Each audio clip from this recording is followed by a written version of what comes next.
지금 스위스 다보스에서 열리는 민관협력 경제포럼 회의장이 토론으로 뜨겁다 못해 폭발하기 일보 직전입니다. 중국 대표가 먼저 말하기를 여러분 상상해 보십시오. 만약 우리가 관광객 유치를 멈춘다면 한국 관광 명소의 주요 거리는 순식간에 활력을 잃어버릴 겁니다. 중국인 관광객이 사라지면 그 빈자리를 누가 메워줄 수 있겠습니까? 아무리 한국이 눈부시게 성장했다고 해도 경제 규모만 놓고 보면 여전히 중국의 세 발의 피나 되겠습니까? 그러니 무리한 도전을 삼가고 제 위치를 지키는 편이 현명할 것입니다. 중국 대표의 한국을 무시하는 발언에 회의에 참석한 나라의 대표들이 대부분 공감하는 눈빛인데 과연 한국 대표는 이 상황을 어떻게 반전시킬 수 있을까요? 그럼 오늘의 사연 시작하겠습니다. 그 전에 1초 만에 누를 수 있는 좋아요와 구독 버튼을 꾹 눌러주신다면 영상 제작에 큰 힘이 됩니다. 저는 윌리엄이라고 합니다. 국제경제안보 전문 칼럼니스트로 10년간 일해왔습니다. 솔직히 말씀드리면 저는 지금까지 중국 중심의 세계 질서가 당연하다고 믿고 있었어요. 14억 인구의 거대 제조업 기지에 아시아 패권까지 쥐고 있으니 당연하다고 생각했죠. 한국은 그저 미국 우산 아래의 모범생 정도로만 여겼습니다. 삼성이나 LG가 내놓는 기술도 결국 일본을 본떴을 뿐이라는 생각이었고요. 그런데 오늘 다보스 포럼에서 제가 본 광경은 제 모든 편견을 송두리째 뒤흔들었습니다. 포럼 개막 직후 중국 상무부 부부장 천레이가 무대를 장악했습니다. 우렁찬 목소리로 선언했죠. 한국 명동은 우리 중국 관광객이 없으면 파산입니다. 반도체 공장도 히토류 없이는 가동 불가입니다. 이 말에 포럼장엔 조롱 섞인 웃음이 울려 퍼졌습니다. 일본 통상고문 타카시가 거들며 한국은 그저 방어 산업이나 잘하는 나라라고 낮춰 말하기도 했습니다. 저도 피식 웃으며 노트북을 열고 한국 과대평가된 국가라는 문구를 타이핑하기 시작했죠. 그때였습니다. 구석에 앉아있던 박성호 산업부 전략국장이 차분히 손을 들었습니다. 명찰엔 또렷이 적혀 있었습니다. 박성호 대한민국 산업부 전략국장. 목소리는 잔잔했지만 사람들은 그 한마디에 숨을 멈췄습니다. 천 부부장님, 다시 한번 정확히 설명해 주시겠습니까? 천레이가 코웃음을 치며 명동이 중국 관광객으로 먹고 사는 건데요. 라고 한마디 던질 때 박 국장은 곧바로 프레젠테이션을 띄웠습니다. 첫 화면에는 실시간 명동 상권 분석 데이터가 빼곡히 채워져 있었습니다. 현재 명동 외국 자본 비중 77%, 그중 유럽, 미국, 동남아 바이어가 주류입니다. 지난해 유럽 명품 바이어의 계약 규모는 중국 소비의 3배에 달했습니다. 중국 관광객 없어도 명동은 오히려 더 고급화되는 중입니다. 포럼장 분위기가 순식간에 얼어붙었습니다. 천레이는 히토류 카드를 다시 꺼냈습니다. 공급 중단하면 반도체 공장이 멈출걸요. 박 국장은 미소를 머금고 다음 화면을 전환했습니다. 한국은 이미 미국, 호주, 아프리카와 히토류 다변화 계약을 체결했습니다. 협박으로 국제 질서를 유지하던 시대는 지났습니다. 화면엔 패전자 제품에서 히토류를 추출하는 도시 광산 기술이 SF 영화처럼 펼쳐졌습니다. 작년 기준 국내 필요량의 54%를 자체 생산 중입니다. 비축량은 2년 반치여서 중국이 내일 당장 차단해도 공장은 정상 가동됩니다. 바로 그때 미국 무역대표부 고문 제이크가 일어나 칭찬했습니다. 한국은 준비된 동맹국입니다. 선제적 대응 덕분에 미국 공급망 안보도 강화되었습니다. 여기까지 듣고 저는 노트를 멈추었습니다. 평생 보아온 세계 경제 구도가 눈앞에서 재편되는 순간이었으니까요. 박성호 국장의 마지막 일성은 강렬했습니다. 협박은 일시적이지만 신뢰는 연구로 쌓습니다. 한국은 실력과 신뢰로 승부하는 나라입니다. 포럼장은 조용히 존경의 눈빛으로 가득 찼습니다. 저는 그제야 인정했습니다. 이 정도로 준비된 나라라면 중국 중심의 질서는 더 이상 흔들림 없는 진리가 아니라고요. 여러분, 오늘 공개할 것은 3년 전부터 치밀하게 준비해온 히토류 무력화 전략입니다. 박성호 국장의 목소리가 울려 퍼지자 화면에는 히토류 탈 중국화 프로젝트라는 거대한 청사진이 펼쳐졌습니다. 제 심장은 순간 얼어붙었어요. 첫 번째 축은 도시광산입니다. 폐전자 제품에서 히토류를 추출하는 기술이 세계 최고 수준으로 발전했습니다. 삼성과 LG의 폐부품만으로도 연간 수요의 47%를 충당할 수 있습니다. 화면엔 스마트폰과 노트북 폐기물이 공정기계에 투입되어 순수한 히토류로 재탄생하는 실제 영상이 흘러나왔습니다. 쓰레기가 금처럼 빛나는 모습에 저는 마치 마법을 보는 듯 소름이 돋았죠. 두 번째는 해외 공급망 다변화입니다. 호주 라이너스 코퍼레이션과 15년, 미국 MP 머티리얼즈와 10년 장기 계약을 맺었습니다. 아프리카 탄자니아 광산에도 직접 투자했고요. 천레이 부부장의 얼굴이 순간 어두워졌습니다. 그래도 가격 경쟁력은 중국이 우위 아닙니까? 라는 그 예상 질문도 박 국장은 미소로 일축했습니다. 가격보다 중요한 것은 안정성입니다. 2010년 일본이 히토류 수출을 중단했듯 2019년 미국마저 정치적 이유로 무역을 제한할 수 있습니다. 장기 사업은 믿을 수 있는 파트너를 택합니다. 톤당 2만 달러가 더 비싸도 안정적인 공급망을 확보하는 것이 기업의 생존 전략입니다. 이펙트 폭격에 포럼장은 순식간에 고요해졌습니다. 미국 무역대표부 고문 제이크가 다시 입을 열었습니다. 한국의 전략은 바로 미국이 추구하는 공급망 회복력, 즉 리질리언스입니다. 중국 의존도를 낮추는 것은 글로벌 트렌드입니다. 여기서 한 유럽연합 대표가 발언권을 요청했습니다. EU도 한국과 같은 히토류 공급 안정화 전략을 검토 중입니다. 그 순간 천레이 부부장은 국제 무대에서 고립된 듯 보였어요. 박 국장은 다시 한번 핵심 카드를 꺼냈습니다. 현재 한국의 히토류 비축분은 2년 6개월 17일치입니다. 그 기간 동안 해외 광산 재활용 대체 기술이 완벽히 안정화될 것입니다. 내년엔 베트남 동북부 광산이 3년 내에는 그린란드 크바네 필드 프로젝트가 상용화됩니다. 원광석마저 확보했습니다. 박 국장은 캐나다 퀘벡주 광산에 12억 달러를 투자했고 몽골 타반톨고 광산 지분도 30% 획득했다고 밝혔습니다. 이 대목에서 저는 숨이 멎는 듯 했어요.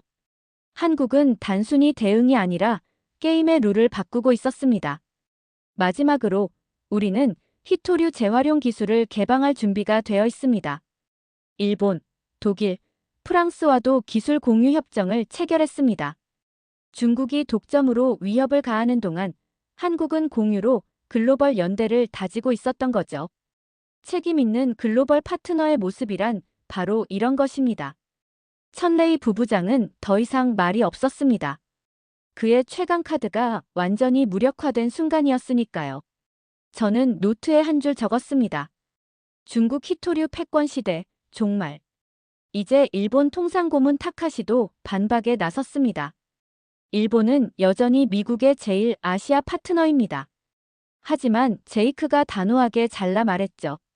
우리는 능력과 신뢰를 기반으로 파트너를 선택합니다. 한국은 반도체부터 히토류까지 탁월한 실력으로 미국 경제안보 파트너가 되었습니다. 이 대목에서 저는 확신했어요. 한국은 더 이상 작은 강국이 아닙니다. 혁신과 신뢰를 무기로 글로벌 공급망의 중심을 찬란하게 꿰찬 진정한 주역이 되었다는 것을요. 규모가 아니라 효율입니다. 박성호 국장의 목소리가 포럼장에 울려 퍼졌습니다. 한국의 1인당 제조업 생산성은 중국의 7.3배에 달합니다. 좁은 영토에서 세계 최고 효율을 만들어내고 있죠. 스크린에는 충격적인 데이터가 떴습니다. 반도체 63%, 디스플레이 46%, 배터리 38%, 조선 42% 모두 글로벌 시장 점유율입니다. 작은 나라이기를 포기해야 할 만큼 놀라운 수치였습니다. 그러자 일본 통상고문 타카시 히로시가 마지막 한마디를 던졌습니다. 핵심 소재와 부품은 여전히 일본 기술에 의존하고 있지 않습니까? 플로린 폴리이미드, 포토레지스트 같은 아이템 말이에요. 그러나 박 국장은 미소를 지으며 반박했습니다. 2019년 수출 규제 이후 한국은 단 3년 만에 완전 국산화에 성공했습니다. 지금은 오히려 일본에 역수출하는 상황입니다. 위기는 곧 기회였죠. 포럼장은 잠시 숨을 멈췄습니다. 이와 같은 속도로 핵심 소재를 자급자족한 나라는 세계에서 한국이 유일합니다. 바로 이것이 혁신 DNA입니다. 이어서 박 국장은 배터리 산업을 예로 들었습니다. 양극재, 음극재, 분리막, 전해질까지 모든 원재료와 공정을 한국에서 완성했습니다. 완전 수직 통합 체제죠. 이 덕분에 미국이 한국과의 파트너십을 강화하고 있다는 해설이 추가되었습니다. 한국은 단순 조립국이 아니라 밸류체인의 시작부터 끝까지 장악한 진정한 기술 강국입니다. 저는 노트북에 빼곡히 메모했습니다. 한국의 수직 통합, 진정한 게임 체인저. 미국과의 관계도 단순 지원이 아니라 상호 보완적 파트너십이라고 강조되었습니다. 우리는 미국의 첨단 기술을 제공하고 미국은 한국의 거대한 시장을 열어줍니다. 상호 필요에 기반한 관계인 것이죠. 천레이 부부장의 얼굴이 어두워졌습니다. 하지만 결국 미국 중심의 진영 논리가 아닌가요? 그러자 박 국장이 날카롭게 질문했습니다. 중국은 왜 호주 석탄, 리투아니아 농산물 수입을 중단했습니까? 협박이 진정한 리더십인가요? 팩트 폭격이었습니다. 중국이 일으킨 경제 보복 사례는 명백합니다. 한국은 신뢰할 수 있는 파트너이며 약속을 지키고 투명하게 소통합니다. 이게 진정한 동맹의 모습입니다. 그 순간 저는 깨달았습니다.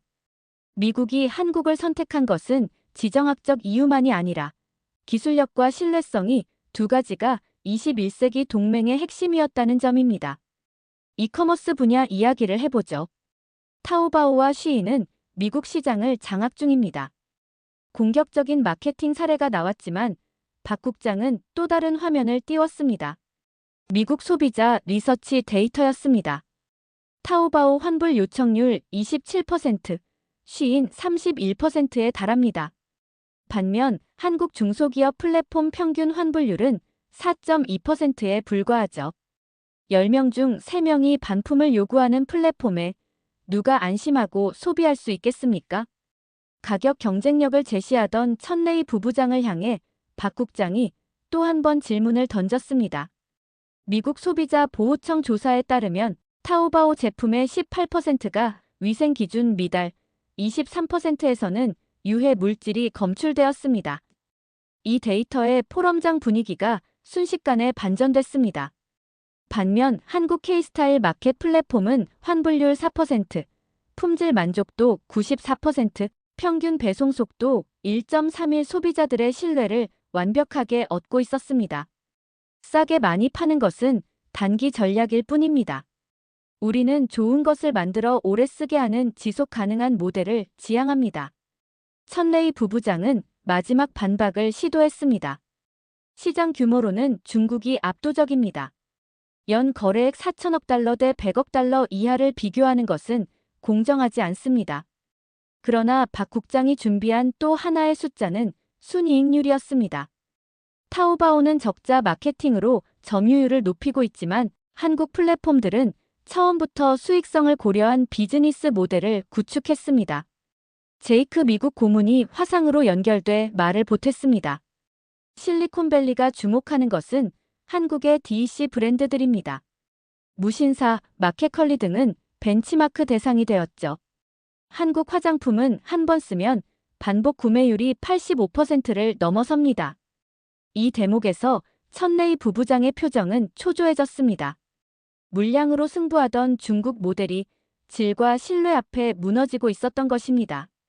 평가가 끝나고 유럽연합 인권위원이 화상으로 발언했습니다. 경제 협력도 중요하지만 가치 기반 파트너십도 고려해야 하지 않을까요? 홍콩 민주화 운동 인사들의 인권 상황을 주목할 필요가 있습니다. 예상치 못한 인권 이슈에 천레이 부부장의 얼굴이 굳어졌습니다. 그건 내정 문제입니다. 그러나 박 국장은 또 자료를 꺼냈습니다. 한국에서 망명한 홍콩 민주 인사들의 인터뷰 영상이 스크린에 올라왔습니다. 저는 평화적 시위에 참여했을 뿐인데 중국 당국은 국가보안법 위반으로 저를 체포하려 했습니다. 한국이 저를 보호해주지 않았다면 지금 감옥에 있었을 겁니다.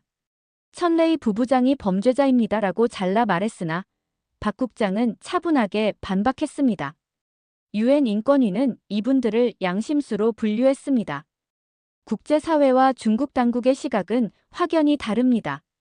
게다가 중국 공안이 해외에 거주하는 반체제 인사들을 추적한 사례까지 구체적으로 공개되었습니다. 한국 정부는 자국민을 불법 추적하려는 시도를 단호히 차단했습니다. 이곳은 자유가 보호되는 땅입니다. 포럼장은 긴 침묵 끝에 박수를 보냈습니다. 저는 노트에 적었습니다. 이제 이 전쟁은 기술과 신뢰 그리고 가치를 향한 싸움이 되었다. 중국의 물량 공세는 단기 전략일 뿐 한국의 질적 혁신과 자유인권에 대한 약속이야말로 지속 가능한 승리를 보장할 것입니다. 제이크 고문께서 놀라운 통계를 꺼내 놓으셨습니다. 프리덤하우스 자유도 지수에서 한국은 74점, 중국은 9점입니다. 무려 8배 차이죠. 이러한 자유로운 환경에서야말로 진정한 혁신이 싹틀 수 있다는 말에 포럼장의 분위기는 한순간에 달라졌습니다. 박성호 국장께서는 이어 구체적 사례를 소개하셨습니다. 현재 한국은 42개국 출신 난민과 망명 신청자를 보호하고 있습니다. 중국, 미얀마, 시리아, 아프가니스탄 등 다양한 분들이죠. 이분들을 지원하는 우리의 인권 보호 정책은 유럽연합과 완벽히 궤를 같이 합니다. 반면 중국은 해외 거주 자국민까지 감시 대상으로 삼고 있다는 사실을 지적하자 자유와 인권이 장기적 파트너십을 좌우하는 원칙임을 분명히 했습니다. 천레이 부부장이 즉각 반격했습니다. 그렇다면 한국도 과거 군사독재 시절과 재벌 위주의 폐쇄적 사회가 아니었습니까? 이에 박 국장께서는 담담히 답변하셨습니다. 물론 우리도 과거에 잘못이 있었습니다. 그러나 그것을 인정하고 개선하며 군사독재에서 민주주의로, 폐쇄사회에서 개방사회로 대전환을 이뤄냈습니다. 이때 홍콩 망명인이 화상으로 증언을 이어갔습니다. 한국 정부는 저에게 취업 허가와 한국어 교육을 지원해 주었어요. 새로운 삶을 시작할 수 있도록 도와주셨습니다. 중국 정부에서는 상상조차 어려운 배려였습니다. 독일 외교부 대표도 화상으로 합류해 말했습니다. 이유는 인권, 민주주의, 법치주의를 공유하는 가치 기반 파트너와 깊은 협력을 원합니다. 물론 경제적 이익도 중요하지만 우리가 선택하는 기준은 가치입니다. 이 발언에 박성호 국장께서 마무리 발언을 덧붙이셨습니다. 한국은 누구도 억압하지 않는 나라입니다. 자국민은 물론 외국인까지 보호합니다. 이것이 진정한 국력이며 21세기는 하드파워가 아닌 소프트파워의 시대입니다. 억압이 아닌 매력으로 세계의 사랑을 받는 이유입니다. 이 순간 천레이 부부장은 반박할 말이 사라진 듯 했습니다. 그러나 그는 마지막 카드로 제조업 규모를 꺼내 들었습니다. 중국은 여전히 전 세계 제조업 생산량의 28%를 책임집니다. 미국 16%, 일본 7%, 한국은 3%에 불과하죠. 거대한 숫자 앞에서 잠시 귓전을 스치는 우울함이 느껴졌습니다. 하지만 박성호 국장께서는 차분히 반문하셨습니다. 그렇다면 그 28% 중 핵심 기술 비중은 얼마나 될까요? 양보다 질이 중요한 시대가 아닙니까? 이어 화면에는 글로벌 핵심 기술 점유율 데이터가 펼쳐졌습니다. 한국은 반도체 설계 기술 세계 2위, 디스플레이, 배터리, 조선 기술 모두 1위입니다. 규모로 3%에 불과하지만 핵심 기술 점유율은 압도적입니다. 작은 나라가 세계 최정상 기술을 장악한 현실을 확인한 순간 포럼장은 경이로움으로 가득 찼습니다. 그렇다면 소재 부품 의존도는 어떻습니까? 라는 질문이 이어졌습니다. 2019년 일본의 수출 규제를 계기로 한국은 소재 부품 장비의 국산화율을 95% 이상으로 끌어올렸습니다. 플로린 폴리이미드, 포토레지스트, 에칭가스까지 모두 자체 생산해 이제는 일본에 역수출하는 수준입니다. 발표 자료를 본 제이크 고문께서는 감탄했습니다. 인텔, 엔비디아, 애플이 가장 신뢰하는 파트너가 한국 기업들입니다. 기술력과 품질, 납기 준수율이 그 이유죠. 박 국장께서는 더욱 세밀한 사례를 들려주셨습니다. 엔비디아의 고대역폭 메모리 HBM은 100% 한국산입니다. 이 기술을 만들 수 있는 국가는 한국밖에 없습니다. 중국이 아무리 규모를 자랑해도 따라올 수 없는 핵심 역량이었습니다. 천레이 부부장이 마지막 반론을 제기했습니다. AI 분야는 중국이 앞서고 있습니다. 바이두, 알리바바, 텐센트의 기술은 세계적이죠. 이에 박 국장께서는 단호하게 맞받아쳤습니다. AI 서비스는 훌륭합니다. 하지만 그 AI를 구동하는 하드웨어, 메모리, 반도체 없이는 불가능합니다. 오픈 AI의 샘 올트만이 한국을 방문한 이유도 메모리 공급을 보장받기 위함이었습니다. 전 세계 데이터 센터에서 사용되는 메모리 74%가 한국산입니다. 클라우드 컴퓨팅, AI 학습, 모든 것이 한국 기술에 의존하고 있습니다. 마지막으로 박성호 국장께서 이렇게 결론 지으셨습니다. 규모의 논쟁이 아니라 기술과 신뢰의 논쟁입니다. 한국은 양보다 질로, 단기 전략이 아닌 지속 가능한 경쟁력으로 세계와 함께합니다. 포럼장은 뜨거운 박수로 화답했습니다. 저는 노트에 적어 내려갔습니다. 진정한 승부는 가치와 기술의 연합에서 비롯된다고요.